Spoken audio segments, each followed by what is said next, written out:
Tonight, arsonists active on a day of catastrophic fire danger in the Adelaide Hills. Detectives make at least one arrest. The PM offers comfort to victims of Queensland's flood crisis as the effects of the disaster are starting to be felt in South Australia. And how to party safely tonight in Adelaide. Well, it's fantastic to say it's going to be bigger and better than ever before.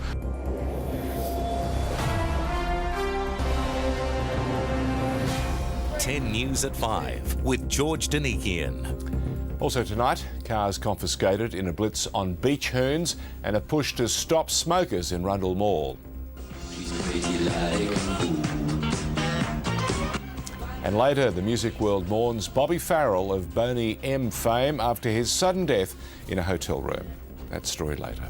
Good evening.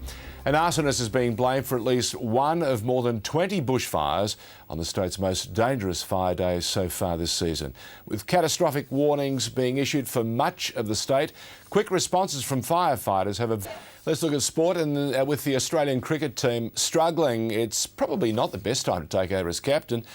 Corey, it's not surprising that there are some reservations about how Michael Clarke will actually handle the job.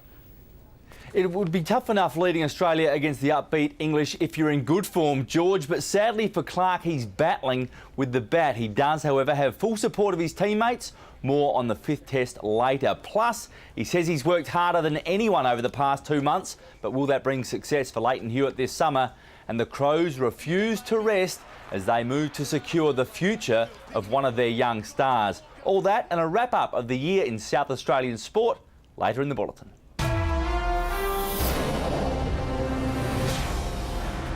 Coming up, a petrol tanker inferno on a New South Wales highway.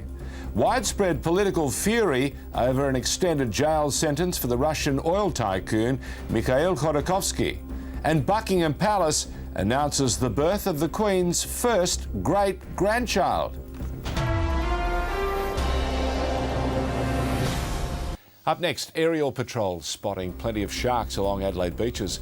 And we look back on the South Australian highlights from the year that was, 2010.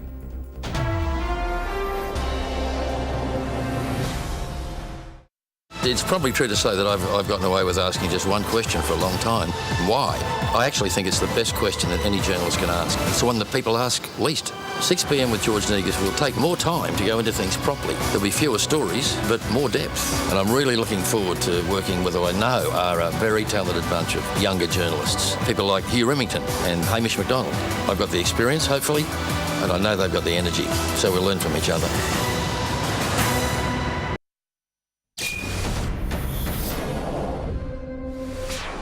Good evening, I'm Matt Doran with the ING Direct Finance Report. Well, on a day meant for celebration, there was really not much to smile about for investors. 2010's final day of trading, pretty miserable, very low volumes and broad declines across a number. 2010 finishing flat. Two commodities now, and gold slipped slightly but is still gearing towards its strongest annual gain in 3 years.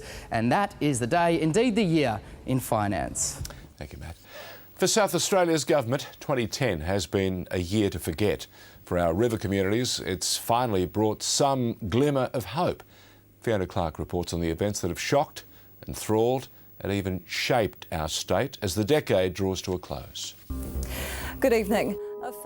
As happens too often, 2010 brought the wrong sort of headlines for South Australia. 2 elderly women killed in their own homes. A grown man jailed for seducing and murdering a teenage girl. Revelations from within the House of Horrors, and an entire family slaughtered in a small country town. Surrounded by support, their son and brother Christopher sat heartbroken. Not far from Kapunda, the end of the year is bleak in Stockport too. The surge tore through bitumen and sent 2 metres of water into homes. But elsewhere, an abundance of rain was finally good news. If only the birds and fish could talk, I mean, they would be like us, they would be ecstatic. The long-suffering river returning to 1992 levels, although the Murray-Darling Basin Authority still wants irrigators to give the water back. Our region is going to fall apart. It's as simple as that. But for now, the state government believes there's again water to spare. A chance to announce some good news in what's been a bad year for Labor. The Premier's assault case began the year, the Deputy Premier's ended it. colleagues say there's nothing inappropriate with the Deputy Premier walking city streets alone after a long night out. And then there was everything in between, an apology to Parliament. And we did not mislead people into the election. A brutal budget. And the Puglia affair. We need a complete audit of all expenditures in Puglia. Who would have thought they'd only just been re-elected? An old Rand government battle was lost, hit-run lawyer Eugene McGee again leaving court without conviction. And I'm deeply remorseful for the loss of Mr Humphrey's life. The bikies had their legal victory over anti-association laws, but the gang threat came from a new front, the New Boys at the centre of stabbings, bashings, shootings and a bombing. The bomb detonated between the two men. A more mysterious group emerged in the northeastern suburbs in the form of a doomsday cult. It's basically another Waco in the brewing. For legitimate religion, though, 2010 brought unprecedented celebration. It's just a wonderful thing for Penola and Australia and for all denominations. The heavens smiling on the town devastated just weeks before. An Adelaide girl returned home triumphant. These are my old local shops. While a member of one of the state's best-known families flew the nest. Can't even read that part, it's too hard. A murder of crows hanging up their booths. 15 years is a long time. The next generation, though, will get to play in a new stadium. And as the year drew to a close, we welcome some new residents to our state, hoping Woodside is the springboard to a new life. We'll review the top stories for you shortly. And also making news tonight, 2 men to be charged after a high-speed chase crash in Adelaide. The stage is set for public and private New Year's parties across the state. After the break, we'll give you details on Adelaide's big events and on how to get home. And is it time to butt out in Rundle Mall? The new push to ban smoking in our main shopping precinct.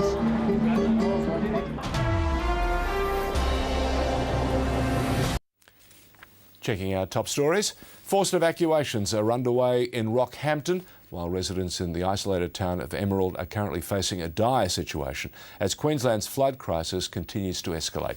The Prime Minister has travelled to the disaster zone to see the devastation firsthand and indeed provide comfort for those who've lost everything. The reverse, though, in South Australia, where an arsonist is being blamed for at least one of more than 20 bushfires on the state's most dangerous fire days. And finally, the South Australian sporting landscape changed dramatically this year, so let's take a look back at the comings and goings of 2010. A year full of high-profile departures. Tyson Edwards was the first Crow to go. Simon Goodwin followed him into retirement, giving thanks. And obviously my family. 15 years is a long time. Goodbyes also from Brett Burton, Andrew McLeod and Trent Henschel. Others chose the riches of the Gold Coast, while a dynasty was dashed at the Power. Can't even read that part, it's too hard. Warren Treadray, arguably the greatest ever Power player, retired. So too Josh Carr. The other football lost a coach, Aurelio Vidmar leaving the Reds, replaced by Dutchman Rinnie Coolen. The time was right, the opportunity might never come again. Not everyone wanted to go. The Redbacks flicked coach Mark Sorrell. The 36ers offloaded Scott Ninnis, then welcomed Marty Clark. Port appointed a new coach, the Crows a new captain. There were big-name visitors and big-dollar deals. The Power merged with the Magpies, and ownership change at the Reds, and more plans for an improved Adelaide Oval. Nothing unusual in the SA NFL, with Central District winning a 9th flag in 11 years. The Doggies have done it! They've done it again! The Thunderbirds are Trans-Tasman champions. Holden's Garth Tander won the Clipsal 500. We had our share of Commonwealth Games gold as well, and for the second year running, a local boat claimed Sydney to Hobart handicap honours. Ian Shuttleworth, 10 News. Now, George, I've got a week off next week with the family, so Ian is going to be in the hot seat. Make sure you look after him, but more importantly, have a wonderful new year, and to all of our viewers as well, have a great new year. Stay safe, and I'll catch you soon. Good on, mate. Thank you, mate. I wouldn't do anything else but look after him.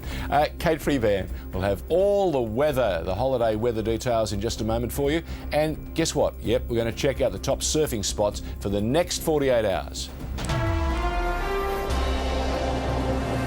Hello. Well, it's been a very hot day across most parts of the state, but here in Adelaide, the cool change arrived slightly early, and that kept our maximum temperature well below what was expected. Even so, the Adelaide Zoo was well prepared for a 41-degree day, treating its giant pandas Wang Wang and Funi to hose downs and ice blocks. And didn't they love it? Both were kept inside for the day, well out of the hot sun.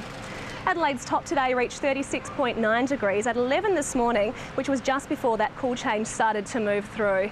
Our very warm overnight low was 28.2 degrees at 6:30 this morning, and right now it's still 33. Across the suburbs, it reached a scorching 42 degrees at Murray Bridge, 41 at Elizabeth, slightly cooler in Mount Barker with 35, and 34 degrees in Noarlunga.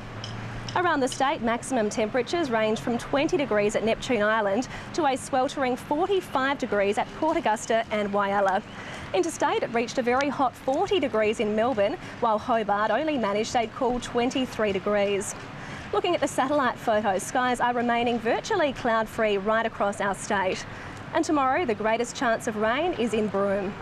Interstate tomorrow, showers are forecast for Canberra, Brisbane and Townsville, and storms are expected in Darwin, Alice Springs and Broome. Expected maxima here in our state range from 22 degrees in Victor Harbour up to 43 in Roxby Downs. For the outer metropolitan area, Elizabeth is expecting 30 degrees, Murray Bridge 29 and a cooler 26 degrees for both Mount Barker and Noarlunga. On local waters, south to southwesterly winds easing southeasterly and seas rising to 1.5 metres. And now to find out what's happening in the surf this weekend, here's Todd Gowdy. Well, party goers, the best way to stay cool this weekend is down at the beach. And surfers, we've also got some great little waves on offer for you. Now, unfortunately, not on the mid-coast. It will be quite small, around the half-foot mark, so shoot down south. Middleton, a really playful 1 foot on Saturday. Weights and Parsons a little bigger at 2 foot. Now, that does pick up overnight. Middleton should be a really good 2 foot on Sunday. And Weights and Parsons, for the more experienced, probably the best pick of the weekend with a good 3 foot wave on offer. So that's it from me for the year. I'm Todd Gowdy. Stay wet, stay cool. Thanks, Todd. Well, the state forecast for tomorrow includes a strong wind warning for the west coast, and a flood watch remains in place for the River Murray. Isolated thundery showers could be seen across the state tomorrow.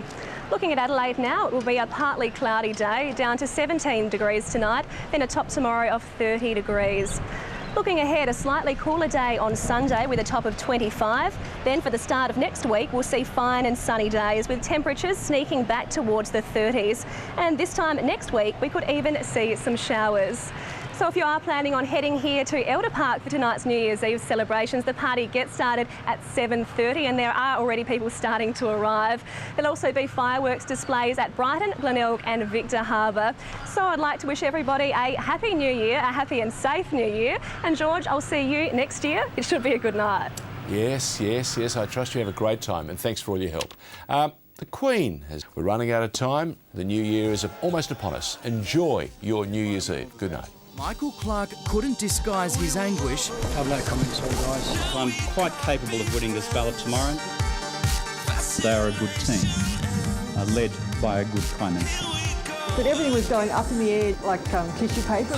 Fine, willing, courageous men. Christina Keneally is now leading the most unpopular Labor government ever. Why should people trust Julia Gillard when even Kevin Rudd couldn't? I intend to support the Labor Party. Congratulations. Thank you.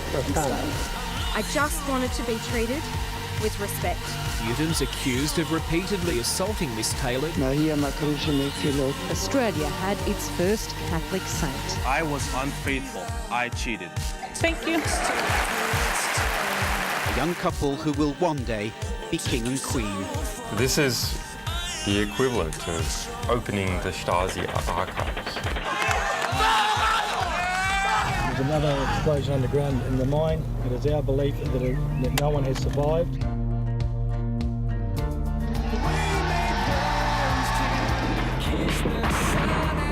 We have a technical issue with our number 2 engine. 12 rivers across New South Wales now have a flood warning in place. These asylum seekers never had a chance.